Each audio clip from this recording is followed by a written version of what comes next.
Eu convido vocês para abrir as suas Bíblias no livro dos Salmos 138.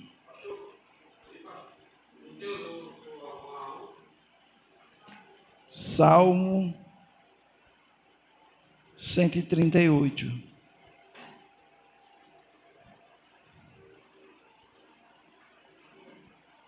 A partir do verso 1.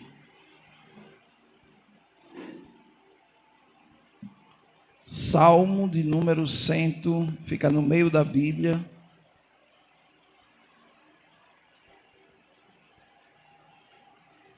Se você não encontrou, vai ter aqui na tela.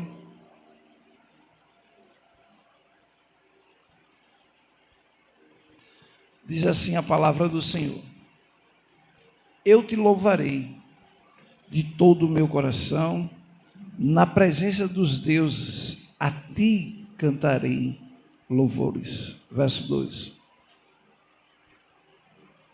Inclinar-me-ei para o teu santo templo, e louvarei o teu nome pela tua benignidade e pela tua verdade, pois engrandecesse a tua palavra acima de tudo o teu nome. Amém.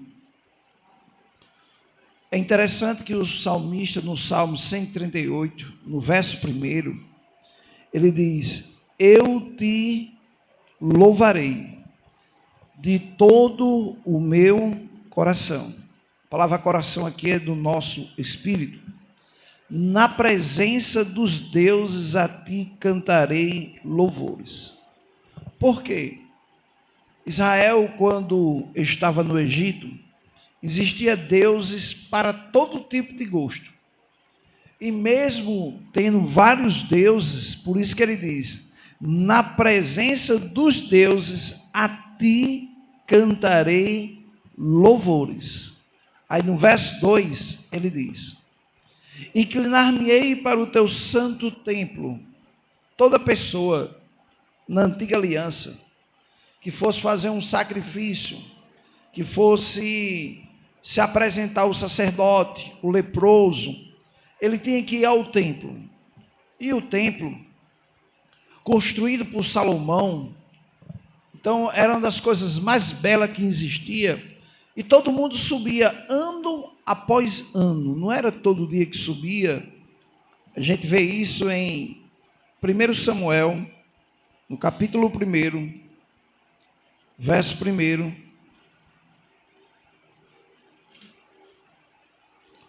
Olha só o que diz a palavra do Senhor.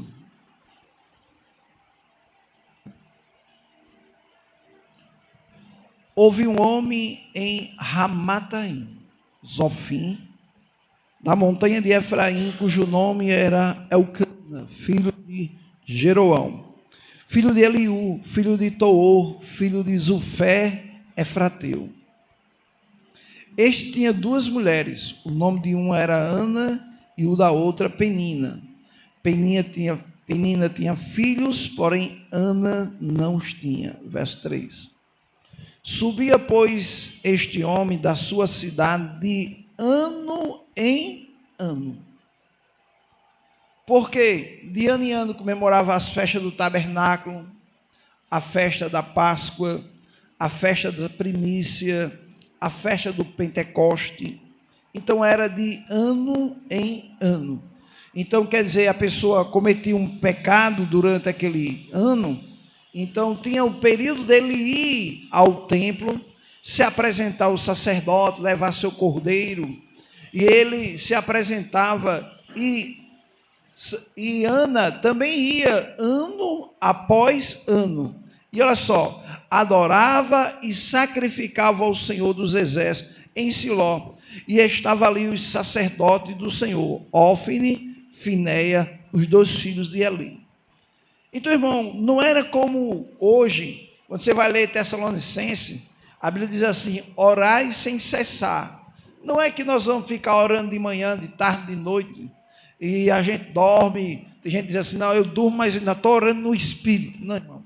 Orar sem cessar é porque, como ele só podia ir ao templo ano após ano, hoje em qualquer lugar que você estiver, você pode orar a Deus. Você pode orar a Deus no seu quarto, na sua casa, aonde você estiver, vai almoçar, ora pela comida, mas naquele tempo não. Para conversar com o Senhor, eles tinham que sair da casa dele, ano após ano, e se apresentar ao sumo sacerdote. E o sacerdote, aí que vem aquela expressão, atravessava o véu uma vez por ano. Ele entrava naquele local chamado Santo dos Santos, e ali estava a arca do Senhor, que simbolizava a presença de Deus.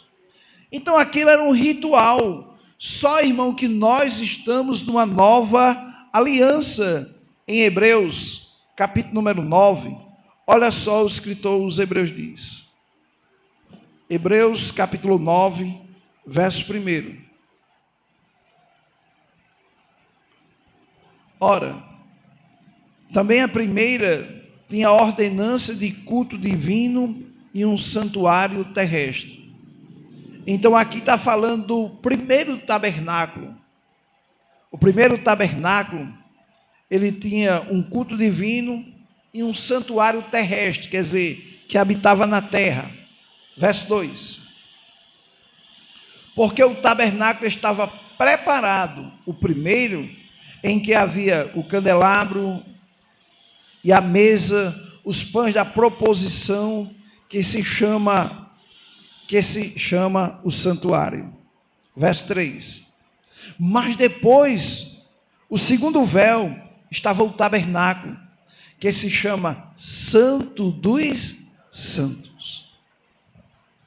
Irmão, vocês prestem atenção, o átrio não era nem santo, aí vem o santo lugar, e depois do santo lugar tinha um lugar chamado Santo dos Santos. Então, na nova aliança, você não vai a um tabernáculo, porque a Bíblia diz que nós somos o tabernáculo do Deus vivo. Então, o Santo dos Santos, o átrio tinha o tabernáculo tinha 3 divisões. O átrio, o santo lugar e o lugar santo dos santos. O átrio simboliza o nosso corpo. O lugar santo, a alma. E o lugar santo dos santos, o nosso espírito. Então, por isso que nós somos o tabernáculo do Deus vivo. Mas, no versículo número 4 de Hebreus, ele diz que tinha o cenário,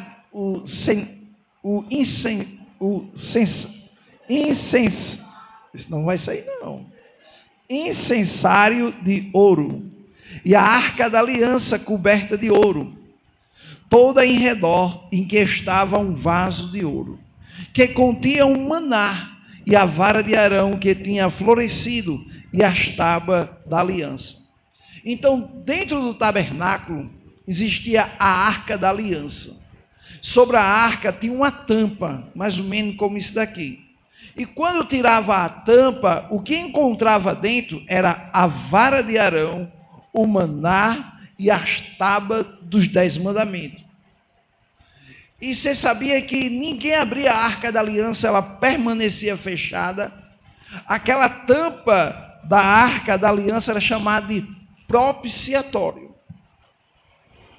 O propiciatório, aquela tampa, para ser feita, ela levava pancada sobre pancada, até ficar bem perfeita de acordo com a tampa. Porque, por isso que o escritor João vai dizer assim, Jesus é o nosso propiciatório.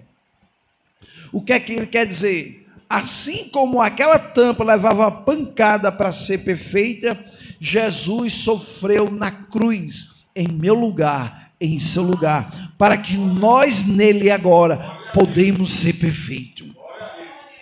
Aí ele diz, verso número 5, e sobre a arca, os querubins da glória, que fazia sombra no propiciatório, das quais coisas não falamos agora particularmente.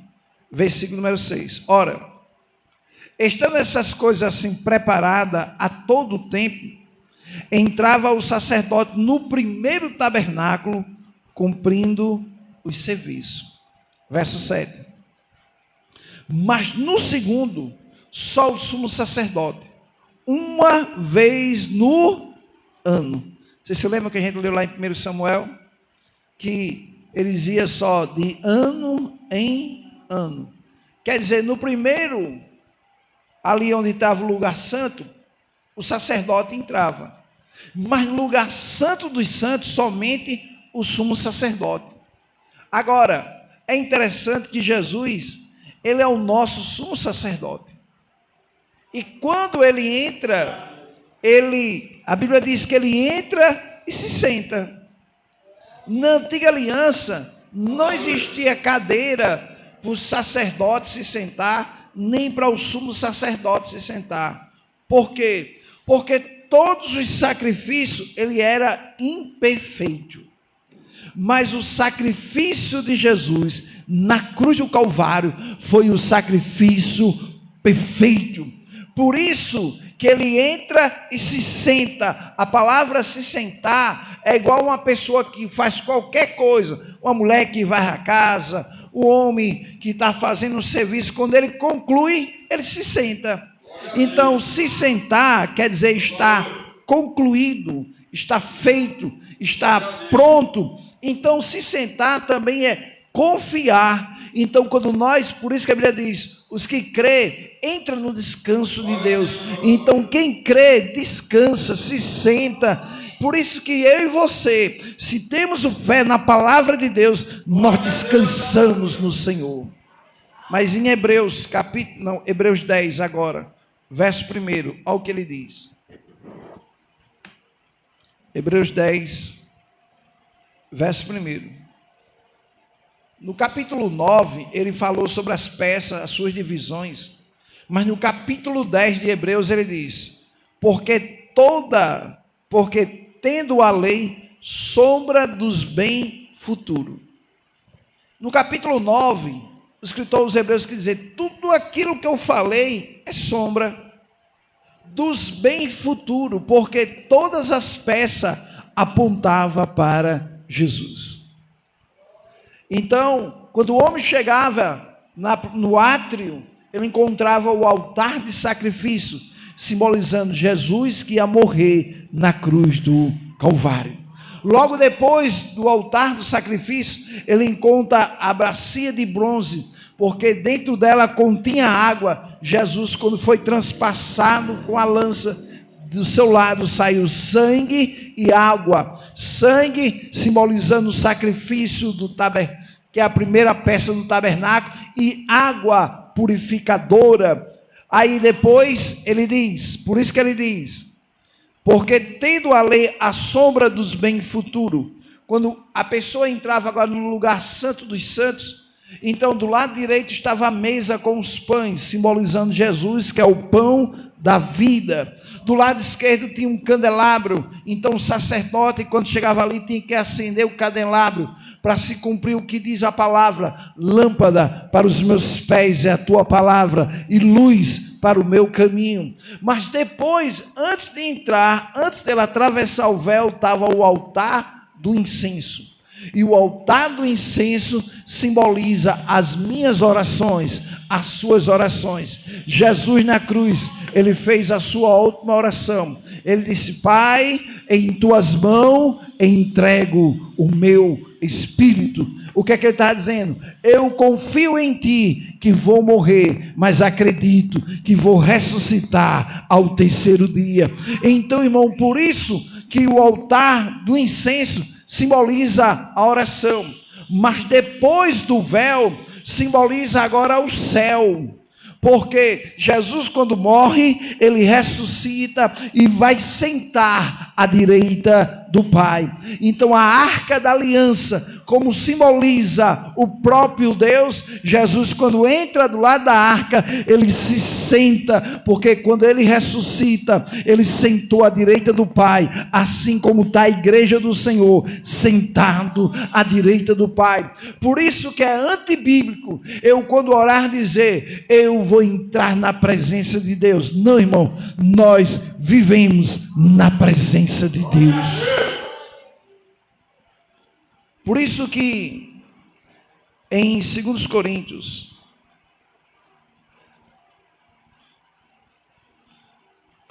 capítulo número 6.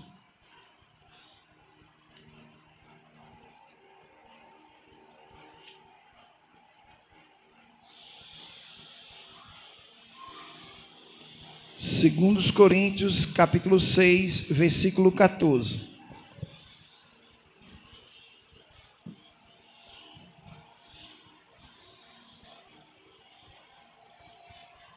Segundos Coríntios, capítulo 6, verso 14. Não vos prendais a um jugo desigual. Ele está falando para a igreja. Que jugo desigual é esse? Ele vai dizer, com os fiéis. Porque que sociedade tem a justiça com a injustiça? Quem é a justiça? A igreja. Quem é a injustiça? O mundo. E que comunhão tem a luz com as trevas? Quem é a luz? A igreja. Quem é as trevas? Quem ainda está no mundo.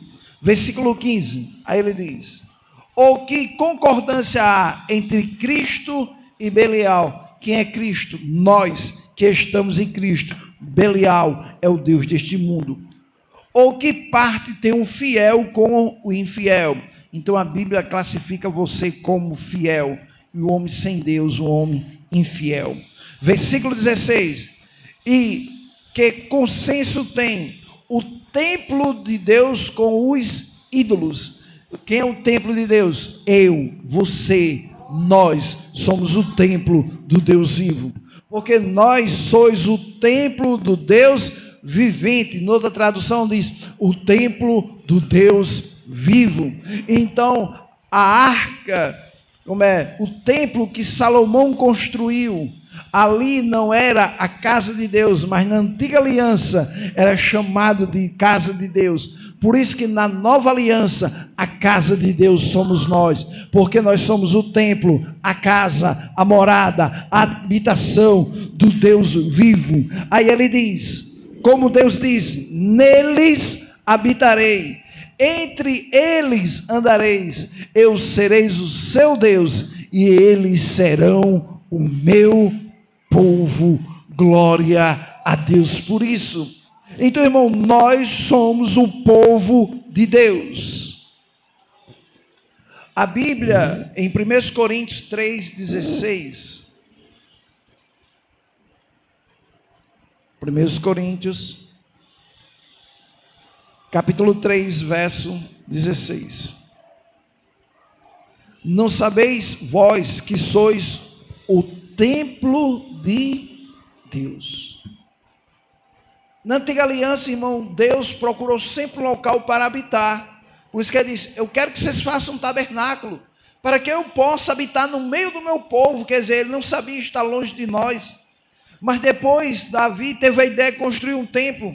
E o templo lá, quando foi inaugurado, a Bíblia diz que quando a pessoa fizer oração, oferecer os animais como sacrifício, e quando oraram, a Bíblia diz que uma unção tão enorme se manifestou naquele local, que quem estava dentro do templo não conseguia sair, e quem estava fora não conseguia entrar. É por isso que você vai encontrar aquela expressão que todo mundo gosta de ler, que quando diz assim, em 2 Crônicas 7,14, que o meu povo, que se chama pelo meu nome, se humilhar e orar e me buscar, ele diz, e eu perdoarei seus pecados, curarei as suas enfermidades. Irmão, isso é coisa da antiga aliança. Deus não prometeu te curar, ele já te curou. Então olha só, na nova aliança, nós já somos curados, sarados.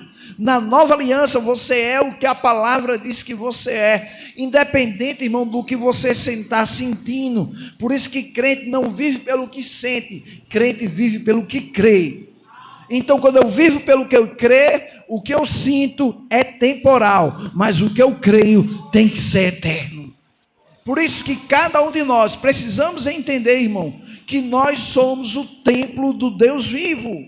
Ele habita dentro de mim, Ele habita dentro de você, Ele habita dentro de nós. Irmão, Deus tem um prazer de onde você vai, Ele vai junto com você.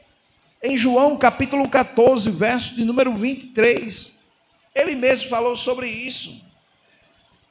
Depois de Lucas, capítulo 14, verso de número 23.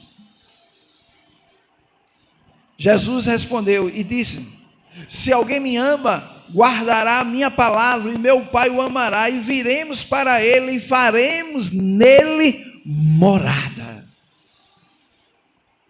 Irmão, Deus sempre teve esse prazer de estar em nós. Então, irmão, por isso que tem pessoas que ainda oram o Pai Nosso, e na oração do Pai Nosso diz assim: venha o teu reino.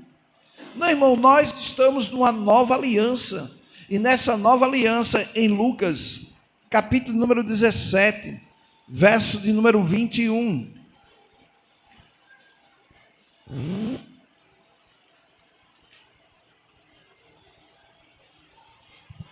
Olha só o que diz a palavra do Senhor. Lucas 17, 21. Nem dirão, ei-lo aqui ou ali, porque esse que é o reino de Deus está entre vós. Na versão atualizada vai dizer, está dentro de vós.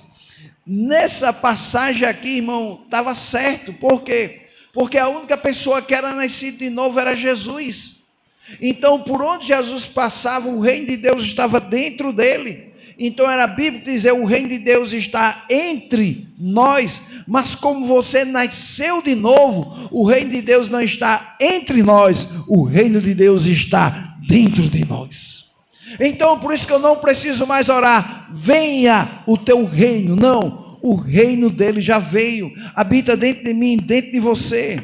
E o que é o reino de Deus? É gozo, é paz, é alegria no Espírito Santo. Então, se você tem alegria, se você tem paz, irmão, porque eu tenho alegria, porque eu tenho paz, porque o Espírito Santo de Deus habita dentro de nós.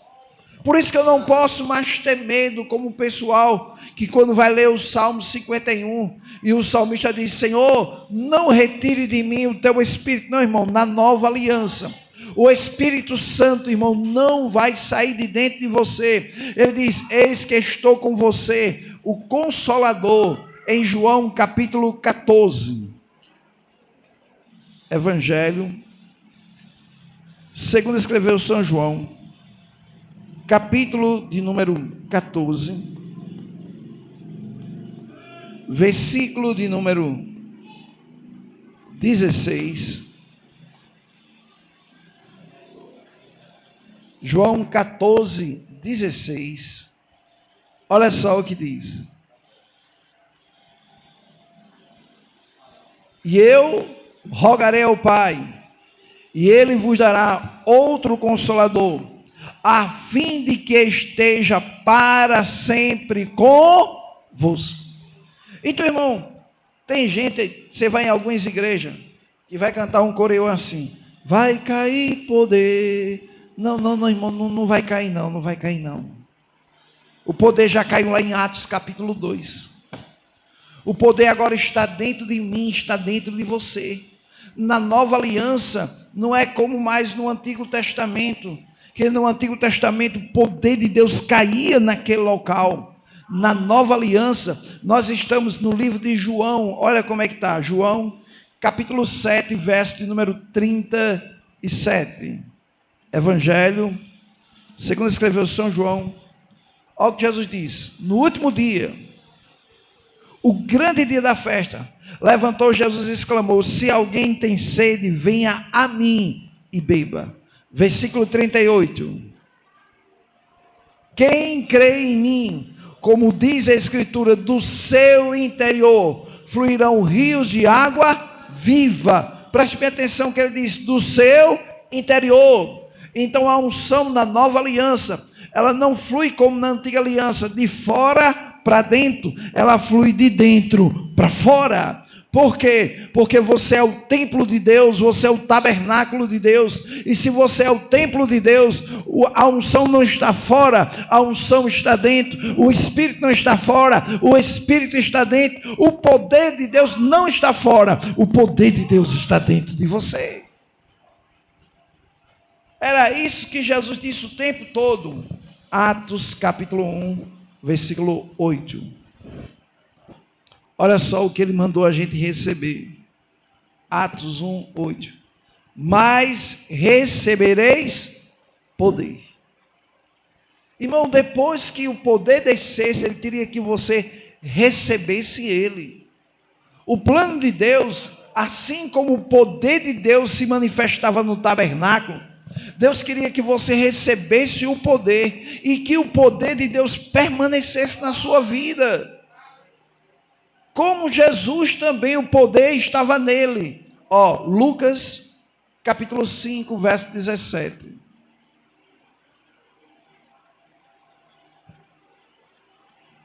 Preste bem atenção que diz esse versículo. Ora, aconteceu que num daqueles dias estava ele ensinando, e achava-se ali assentado fariseu, mestre da lei, vindo de todas as aldeias da Galileia, da Judeia, de Jerusalém, e o poder do Senhor estava com ele para curar. Então preste bem atenção, irmão, o poder de Deus estava em Jesus para as pessoas serem curadas. Na nova aliança, o poder de Deus está em você, para as pessoas serem curadas, para você ser curado. E o que é o poder de Deus? É a unção de Deus, é o Espírito Santo de Deus. Então a palavra poder, Espírito Santo e unção são palavras sinônimas. Então assim como o poder estava em Jesus para curar, o poder de Deus também está sobre a sua vida para curar. Eu quero encerrar com Atos 10, 38. Atos dos Apóstolos, capítulo 10, verso número 38. Como Deus ungiu, a unção é o poder, é o Espírito. Como Deus ungiu a Jesus de Nazaré, com o Espírito Santo e com poder. Essa palavra poder no grego é dunamis, o qual andou por toda a parte fazendo o bem e curando a todos oprimidos do diabo, porque Deus era com ele. Na nova aliança nós podemos ler esse versículo assim: como Deus ungiu essa igreja com o Espírito Santo e com poder, o qual nós vamos andar por toda a parte, fazendo o bem e curando a todos oprimidos do diabo, porque Deus é comigo, porque Deus é com você, porque Deus é conosco. Então, irmão, Deus é conosco, o poder dele habita em nós, o Espírito Santo habita dentro de nós, para que eu e você, irmão, podemos realizar o poder de Deus, manifestar ele por onde você passar. Então, irmão, há um poder que precisa ser acionado. Agora, irmão, sabe como é que ele é acionado? Pela fé. Eu vou dar um exemplo na sua casa. A maioria das vezes, quando a gente sai de casa, a gente apaga as luzes, e muitas vezes deixa a luz da frente acesa, ou a luz do quarto, ou a luz da cozinha, mas as outras luzes nós deixamos apagadas. Mas quando a gente chega em casa e abre a porta, a primeira coisa que a gente faz, a gente aciona um interruptor e a luz acende. Mas olha só, a energia está lá 24 horas no ar, mas a luz está apagada. Não é porque a luz está apagada que não tem energia. A energia tem, mas um botão precisa ser acionado. Quando o botão é acionado, a luz acende. Assim é eu e você. Nós precisamos acionar o botão da fé. Por isso que pela fé, irmão, o poder de Deus se manifesta na sua vida. Pela fé, irmão, a unção de Deus se manifesta pela sua vida. Pela fé, irmão, o poder de Deus, o Espírito Santo de Deus se manifesta em nossa vida. Então, irmão, o poder de Deus está dentro de nós 24 horas no ar. Mas não é porque eu estou com o cheio do poder de Deus que eu vou andar toda hora me tremendo assim. Não, irmão. É porque ele não está em ação 24 horas no ar.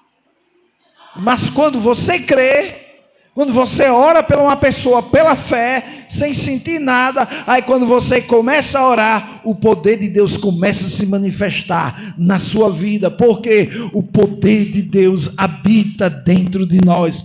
Então não espere a unção vir de fora para dentro, tenha consciência que o poder de Deus está dentro de você 24 horas no ar.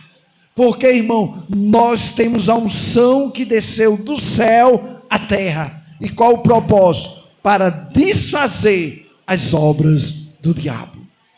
Então, irmão, tenha essa consciência.